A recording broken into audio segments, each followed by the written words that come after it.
अस्सलाम वालेकुम। क्या हाल चाल है आप लोग? मुझे उम्मीद है कि ठीक ठाक होंगे। आज का हमारा लेक्चर बुनियादी तौर पे एमए का लेक्चर है और ये असालिब नसर का जो है वो लेक्चर है। मुझे काफ़ी ज़्यादा डिमांड थी, फरमाइश थी इस बात की। मैंने पहले भी कहा मैं अंग्रेज़ी का लफ्ज़ बोलूँ तो मुझे माफ़ कर दीजिएगा। तो एक तो ये चीज़ याद रखिए कि सबसे अहम असालिब नसर में जो है वो सियाक़ व सबाक़ होता है। 20 नंबर है, तशरीह है, किस तरह करना है, ये बड़ा अहम मामला है। एक तो ज़हन में रखिए कि आप लोगों ने, आपके पास वहाँ पे 3 चीज़ें हैं। एक जो है वो गालिब के खतूत हैं, एक नरंगे ख़याल, उसके 2 मज़मून हैं, और तीसरी चीज़ जो है वो गुबार ख़ातर है। हमने क्या करना है? गुबार ख़ातर नहीं करना। तो वो एक हिस्सा निकल गया, पीछे रह गए गालिब के खतूत, और उसके साथ जो है हमारे पास आ जाते हैं नरंगे ख़याल के 2 मज़मून। अब इनको किस तरह हमने करना है और तरीक़ाकार क्या है तशरीह का, ये बड़ा अहम है। चंद चीज़ें आपके गोशगुजार करूँगा, उसे याद कर लीजिए, उसे ज़हन नशीन कर लीजिए पेपर में, और आपके नंबर इंशाअल्लाह ताला ज़रूर आएंगे। सबसे पहली चीज़ ये है कि जब भी हम गालिब के खतूत से शुरू करते हैं, क्योंकि ज़्यादा जो है जो का आम तौर पे जो इसका तस्करा आता है या कहा जाता है कि गालिब के खतूत बड़े अहम हैं, और आता भी हर साल जो है वो आता भी है।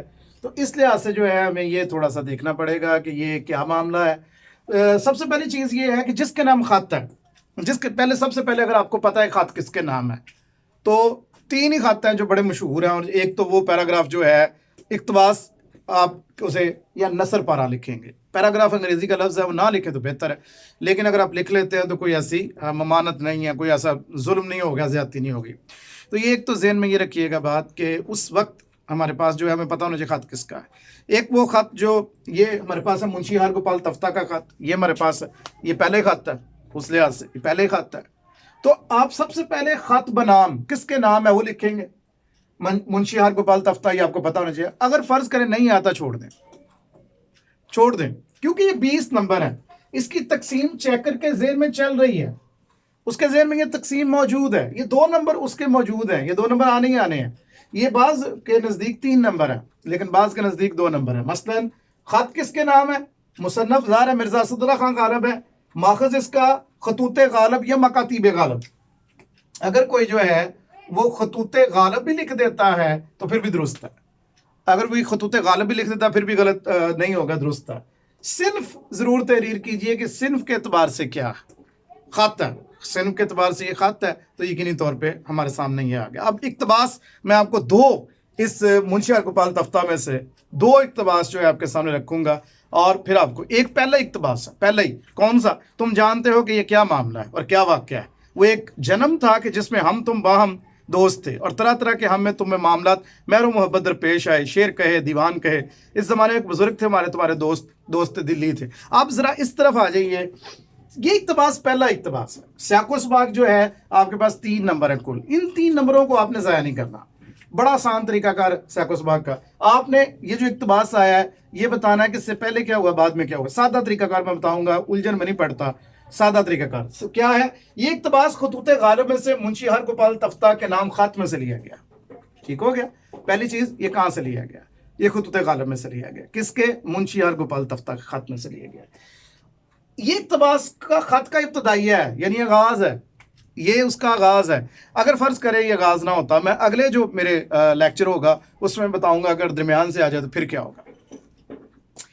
इस इक़्तिबास के बाद, यानी हम तज़किरा करते इस इक़्तिबास के बाद, अब ये बताना है कि इस इक़्तिबास के बाद क्या होगा, क्या कहा जा रहा है। आपने 8-10 सत्रें, 10-12 सत्रें आपके पास होनी चाहिए जो आप इसके बाद, इस इक़्तिबास के बाद गालिब ने दिल्ली के हालातों वाक़यात का तज़किरा किया और अपनी नातवानी लाचारी का भी जिक्र इंतहाई मुनफ़रिद अंदाज में किया। तो आखिर पर उसके बाद वो तज़किरा करता है ना कि मैं दिल्ली में क्यों बैठा हूँ, वो ये तज़किरा करता है कि ये क्या हुआ।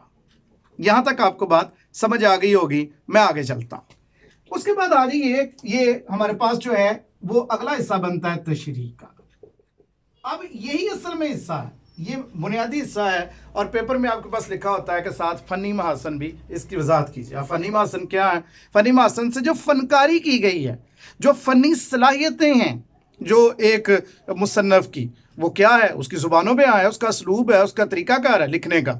अब आप उसमें रवानी है, सादगी है, फिर उसमें जो है वो जनाब तराकीब हैं, मुहावरे हैं, फिर हुस्न अल्फाज हैं, फिर आ जाता है जी कि इसका जो है दिलचस्पी है कि नहीं, फिर इसमें तजस्सुस है कि नहीं, फिर ये आ जाता है कि इसमें जो है वो दूसरे लफ्ज़ में कह लीजिए कि मुआशरत का तज़किरा किया गया है, या इसमें आप ये भी बता सकते हैं कि जो मुसन्नफ़ है इसने जो है फ़ारसियत का इस्तेमाल किया है, उसके जुमलों में काट है, उसके जुमलों में तंज़ है, मज़ा है। तो ये जो फ़नी मासन है, ये आप लोगों ने सवाल के साथ पढ़े होते हैं, वो कोई ऐसा मसला नहीं, लेकिन साथ साथ बताते जाते हैं। ठीक हो गया। अब चलते हैं ये तशरीह इसकी किस तरह करते हैं। तुम जानते हो कि ये क्या मामला, क्या वाक़या। वो एक जन्म था कि जिसमें हम तुम बाहम दोस्त थे और तरह तरह के हम में तुम्हें मामला थे।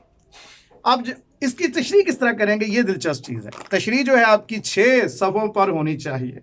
पहली शर्त, 6 सफ़ों पर तशरीह होनी चाहिए। नंबर 2, इस तशरीह के अंदर कोटेशंस होनी चाहिए, इस तशरीह के अंदर अशार होने चाहिए, इस तशरीह के अंदर मुतलका जो है, आप पंजाबी, अंग्रेज़ी, फ़ारसी, अरबी किसी भी ज़ुबान का कोई मुहावरा, कोटेशन, कोई जनाब जो है वो शेर दे सकते हैं। और लस्सी डालनी है लस्सी डालनी है और तफसील से बयान करना, यही असल कमाल है। तो आगाज़ इसका किस तरह करेंगे। आगाज़ दिलचस्प होता है। ये ज़ाहिर है कि मैं लिखूंगा तो वक्त ज़्यादा लगेगा, मैं लिखने की बजाय आपको बता रहा हूं ताकि आपके ज़हन नशीन हो जाए। ये इक़्तिबास गालिब के खतूत से लिया गया। गालिब जो कि शायरी में एक खुदा की तरह विराजमान है, वो गालिब कि जिसके बगैर शायरी अधूरी है, लेकिन उसकी नस्र अपने अंदर एक ऐसा हुस्न रखती है कि ये कहा जाता है, अगर सर सैयद को कहा जाता है कि वो जदीद नस्र के बानी हैं, तो ये भी कहा जाता है कि गालिब ही वो शख्स हैं जिनके खतूत की वजह से वो जदीद नस्र के बानी हैं। कहा जाता है कि जदीद नस्र की पहली ईंट गालिब ने रखी। गालिब की नस्र बुनियादी तौर पे एक खासे की चीज़ है। ना सिर्फ ये कि उनके खतूत पढ़ने के लायक हैं, बल्कि अदबी तौर पे एक शाहकार की हैसियत रखते हैं। उनकी ज़िंदगी में ही इन्हें इकट्ठा किया गया, शाया करवाया गया, और ये एक बात पेश नज़र रहे कि उनके खतूत शाया करवाने के लिए नहीं लिखे गए थे, ये उनके निजी खतूत हैं। लेकिन जब कोई शख्स मशहूर हो जाता है, मकबूल हो जाता है, और जब वो एक असासा बन जाता है, तो उसकी हर चीज़ को संभाल के रखा जाता है। फिर ऐसे लिखने वाले शख्स की हर चीज़ को संभाल के क्यों ना रखा जाता। शायरी में तो उनके कदम जो हैं जब उठते हैं, तो वहाँ से जो है वो दादो तहसीन के जो हैं वो धुएं के आसार नज़र आते हैं। लेकिन जब वो नसर लिखते हैं तो नसर भी बाकमाल, और उनके खतूत इस बात की एक निशानदही करते हैं, जो बाद में शाया हुए, औदे हिंदी के नाम से शाया हुए, मकातीब गालिब के नाम से शाया हुए, और ग़ुलाम रसूल महर ने जो है वो इसको शाया करवाया, और कई लोगों ने इसको शाया करवाया। ये वो निजी खतूत है जिसमें से हमें गालिब की सिर्फ ज़िंदगी झलकती नज़र नहीं आती, बल्कि उस दौर की तहज़ीब, उस दौर का जो रंग और उस दौर के तौर तरीके, अगर आप उस ज़माने का दिल्ली देखना चाहते हैं तो वो गालिब के खतूत में नज़र आएगा। ये ख़त जो मुंशी हरगोपाल तफ्ता के नाम लिखा गया, मुंशी हरगोपाल तफ्ता ना सिर्फ गालिब के शागिर्द बल्कि वो दोस्त भी थे। गालिब के मुतल्लिक़ मशहूर था कि वो कोशिश किया करते थे कि अपने शागिर्दों के साथ जो है वो दोस्ताना ताल्लुकात इख्तियार करें। और फिर खतूत क्यों लिखते थे, इसलिए कि उस ज़माने में और कोई ज़रिया एक दूसरे से इतला पहुँचाने का मौजूद ना था। 1857 के बाद का लिखा हुआ ये ख़त बुनियादी तौर पे एक अहम दस्तावेज़ उस अहद की। गालिब के मुतल्लिक़ कहा जाता है कि हाल ही ने लिखा था कि ऐसा कभी नहीं हुआ कि 2 दिन ख़त गया हो और 2-3 दिन के बाद जवाब ना आ गया हो। तो ये गालिब का एक कमाल था कि वो दोस्तों को खतूत लिखते थे। जब इस ख़त का तज़किरा किया जाता है और इस इक़्तिबास का तज़किरा किया जाता है, इस पूरे ख़त में गालिब जो है वो दिल्ली के हालात व वाक़यात का तज़किरा करते हैं, अंग्रेज़ों के जुल्म व सितम का तज़किरा करते हैं, अपनी लाचारी का तज़किरा करते हैं। क्योंकि गालिब जो थे वो सारा जो ज़माना था वो जानता था कि ये शख्स जो है ना तो बागी है, ना ये शख्स जो है वो कोई जो है फसाद फैलाने वालों के साथ मिला हुआ है, और ना ही ये किसी किस्म की जो है वो किसी शोरश में जो है आमतौर पे जिसे कहा जाता है कि बागियाना अमल में शामिल है। तो ऐसा कुछ नहीं था। इसलिए इस ख़त का तज़किरा गालिब के यहाँ जो नज़र आता है तो हमें नज़र आता है कि वो असल में दिल के दाग, दिल की तकलीफ़, दिल की परेशानी का तज़किरा करते हैं। इस इक़्तिबास में गालिब मुंशी हरगोपाल तफ्ता को लिखते हुए कहते हैं कि एक वक्त था कि जब हम तुम इकट्ठे थे। तुम्हें पता है कि एक वाक़या था। अब यहाँ पे जन्म और जो है ये वाक़या, दो लफ्ज़ इस्तेमाल किए गए और दोनों में ज़ुमानियत है। ये अब फ़नी मासर भी साथ साथ बताते जाएंगे। इन दोनों लफ्ज़ों में ज़ुमानियत है। अब ज़ुमानियत क्या है? वो एक जन्म था। कहते हैं कि क्या वाक़या हुआ। अब यहाँ पे आम जो है वो शख्स के लिए पता नहीं क्या वाक़या हुआ। हम तज़किरा करते हैं, ये वाक़या 1857 का था, जब मुसलमानों ने एक आखिरी कोशिश की कि अंग्रेज़ों से छुटकारा हासिल किया जाए, लेकिन उसमें नाकामी हुई। अपनों की गद्दारी की वजह से नाकामी हुई, बहादुर शाह ज़फ़र की कमज़ोरी की वजह से नाकामी हुई, और रईसी कसर जो है वो उन लोगों ने पूरी कर दी कि जो इस पूरे के पूरी जंग आज़ादी में मुखालिफ बन के सामने आए। तो इक़्तिदार जो था वो छिन गया, और सिर्फ इक़्तिदार नहीं छिना, इज़्ज़त गई, ज़मीन गई, जायदाद गई, पैसा गया, इक़्तिदार का वो जो हुमा था वो उड़ गया। तो यहाँ पे गालिब हम बताते हैं कि एक वाक़या हुआ। वो वाक़या 1857 का था, जो कि उस शक्ल में हमारे सामने आता है। फिर वो कहता है वो एक जन्म था। यानी जन्म क्यों कह रहे हैं? वो 1857 के से पहले का जो दिल्ली था वो खुशहाल था। 1857 से पहले का दिल्ली जो था वो यारों दोस्तों की मजलिस थी। 1857 से पहले की जो रौनक थी, रानाई थी, रंगीनी थी, वो एक अहद का नाम था। लेकिन फिर उस वाक़या ने उस जन्म को बदल दिया।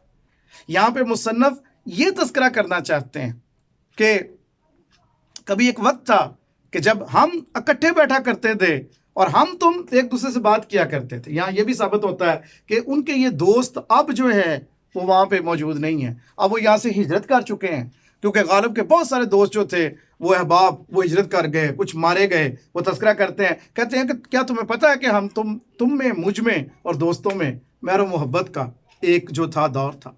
और ये मेहर मोहब्बत का दौर क्या था? ये मोहब्बत का दौर क्या था पता है इस बात का?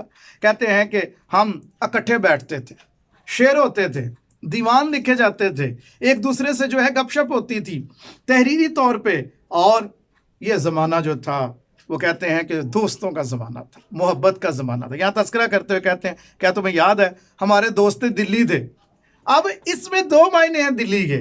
एक मायना दिल्ली का दिल का दोस्त, एक दिल्ली का दोस्त, दिल्ली में रहने वाला। अब आपको समझ आई कि गालिब क्या करता है।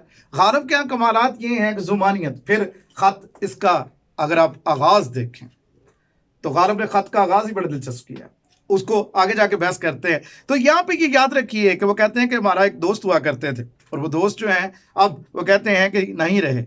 और मुंशी नबी बख्श नाम हकीर तखल्लुस, वो शायर थे, नबी बख्श उनका नाम था। कहते ना गा वो ना ज़माना रहा, ना वो मामलात, ना इख्तिलात, ना इनबसात, बात चांद के दूसरा जन्म हमको मिला। कहते वो ज़माना भी नहीं रहा, और हमें जो दूसरा जन्म मिला ना उसमें दोस्त थे, ना अहबाब, ना जो लोग एक दूसरे के साथ ताल्लुक़ था, वो दोस्ती थी, वो जो बैठना था वो भी नहीं रहा। अब आपको समझ लगी होगी कि आप किस तरह बात को आगे लेके चलेंगे। और इसमें आप मुतअद्दिद जो है मीर तकी मीर के अशार इस्तेमाल कर सकते हैं। दिल्ली के उजड़ने के, वो जो उनके यहाँ है कि जिनसे थी आबाद ये दिल्ली, कहाँ गए वो लोग, दिल्ली अब के ऐसी उजड़ी, घर घर फैला सोग। नासिर काज़मी का जो है वो उसके अशार आप इसमें इस्तेमाल कर सकते हैं बहुत ज़्यादा। दिल तो मेरा उदास है नासिर, शहर क्यों साएं साएं करता, वो इस्तेमाल कर सकते हैं। इसी तरह नासिर की क्या ज़माना था जब रोज़ मिला करते थे, रात भर चांद के हमरा फिरा करते थे, तन्हाइयाँ जहाँ सर फोड़ के सो जाती हैं, इन मकानों में जब लोग रहा करते थे, देखकर जो हमें चुपचाप गुजर जाता है, कभी इस शख्स को हम प्यार किया करते। इस तरह के अशार जो हैं वो आप जो बिछड़ने के, दोस्ती के, दिल को सुकून, रूह को आराम आ गया, मौत आ गई कि दोस्त का पैगाम आ गया। तो यहाँ पे तस्करा यही हो रहा है। वो कहते हैं कि अगरचे ये वैसा ही जन्म है, लेकिन अब इसमें वो लोग नहीं है, अगरचे ये वैसा ही जन्म। तशरीह अब आपकी, मैंने आपको मसला हल कर दिया यहाँ तक कि आपको गालिब के खतूत की तशरीह, क्योंकि गालिब के खतूत में ज़्यादातर दिल्ली का तस्करा आएगा, तो ये ज़हन में रखिएगा कि दिल्ली के खतूत का तस्करा आप लोगों ने किस तरह करना। वो दिल्ली के जो खतूत हैं, जो दिल्ली के वाले से मुआशरत का तज़किरा किया गया, उसका किस तरह तज़किरा आप लोग करेंगे। और उसके बाद आपको याद होना चाहिए कि इसके फ़नी महासन किस तरह बयान करते हैं। फिर आप उसको इख्तिताम पे बेशक फ़नी महासन की उसमें एक लिख लीजिए, वह आखिर पे उसको आउटलाइन बना लीजिए, हेडलाइन बना लीजिए। तो आप यहाँ तज़किरा करेंगे कि गालिब सबसे पहले गालिब के हाँ जिद्दत है, इनफरादियत है और इस ख़त में नज़र आती है। उन्होंने मुल्काबाद का कदीम तरीका ख़त्म किया, उन्होंने तस्लीमात का वो तरीक़ाकार ख़त्म किया। इस गालिब इस ख़त को देख के यूँ लगता है जैसे दो अफराद आपस में बातें कर रहे हैं। वो खुद गालिब अपने मतलब कहता है कि हम ख़त काहे को लिखते हैं, हम तो जो है वो आप एक दूसरे से बात करते हैं, ख़त नहीं है, ये बातचीत है। कि उस डॉक्टर सैफुल्लाह ने कहा था कि उन्होंने मुकालमे को जो है मरासले को मुकालमा बना दिया, यानी जो ख़त है उसे उन्होंने मुकालमा बना दिया।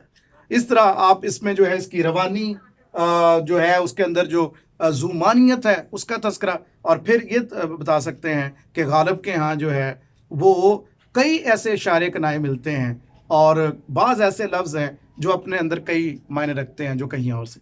ये मेरा पहला लेक्चर है जी आप लोगों के लिए, ये खतूत गालिब के वाले से। दूसरा अभी मैं लेक्चर फिर वो भी आपके सामने रखता हूँ, वो दूसरे तीसरे ख़त के वाले से होगा, ताकि आपको आसानी हो जाए समझने में कि हम ये बात जो कर रहे हैं किस तरह की कर रहे हैं। उसके बाद मैं आपको नरंगे ख्याल पे लेके आऊँगा और उसके भी जो किस तरह आप लोगों ने उसे लिखना है उसका भी मैं तज़किरा करता हूँ। जी अस्सलाम वालेकुम जी। इंशाअल्लाह ताला अगला लेक्चर मेरा कुछ देर के बाद ही मैं आपको दूँ, इन्हीं खतूत पे आ जाएगा। बहुत मेहरबानी, शुक्रिया, अल्लाह हाफ़िज़।